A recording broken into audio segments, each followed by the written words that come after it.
Most people believe evil is obvious, that it announces itself, that it belongs to violent people or broken ones. But history suggests something else. Evil usually looks normal. It sounds reasonable, and it often begins with good intentions. In 1971, a psychology experiment demonstrated this in just 6 days.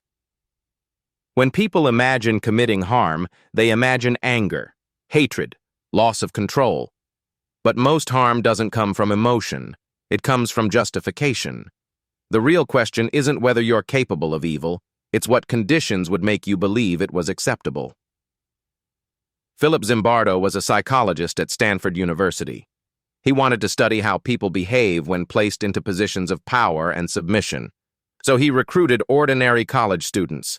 They were psychologically screened, no criminal records, no violent tendencies. They were randomly assigned roles. Some became guards, others became prisoners. The experiment was scheduled to last 14 days. Within 24 hours, things began to change. The guards were not instructed to be cruel. They were simply given authority, uniforms, rules, control. They began enforcing discipline, then humiliating prisoners, then punishing them arbitrarily, not out of rage, but because the system allowed it. What disturbed Zimbardo most was not the abuse itself, it was how quickly it became routine. Prisoners began experiencing emotional breakdowns. Some cried uncontrollably. Some became disoriented. Some begged to leave. The experiment ended on day 6, not because the participants were evil, but because they were comfortable. Zimbardo later called this phenomenon the Lucifer effect, the idea that evil does not require evil people, only certain conditions. Power without accountability, dehumanization, silence from bystanders. When those elements combine, morality becomes optional.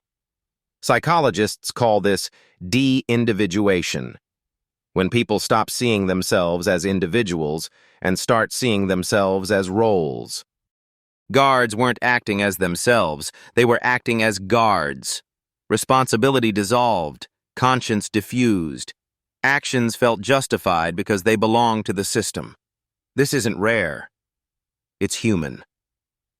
The same psychology appears in prisons, in corporations, in military structures, and increasingly online. When harm is distributed across many people, no one feels responsible. Everyone is just doing their job. Evil doesn't require belief. It requires permission. The Stanford experiment didn't reveal monsters. It revealed people who never thought they were capable.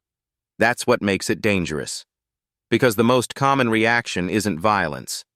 It's silence. The most dangerous words in history are not hateful. They are reasonable. I was just following orders. I didn't want to cause trouble. I thought someone else would stop it. The Lucifer effect isn't about evil people. It's about people who never thought they'd become part of it. Fade to black.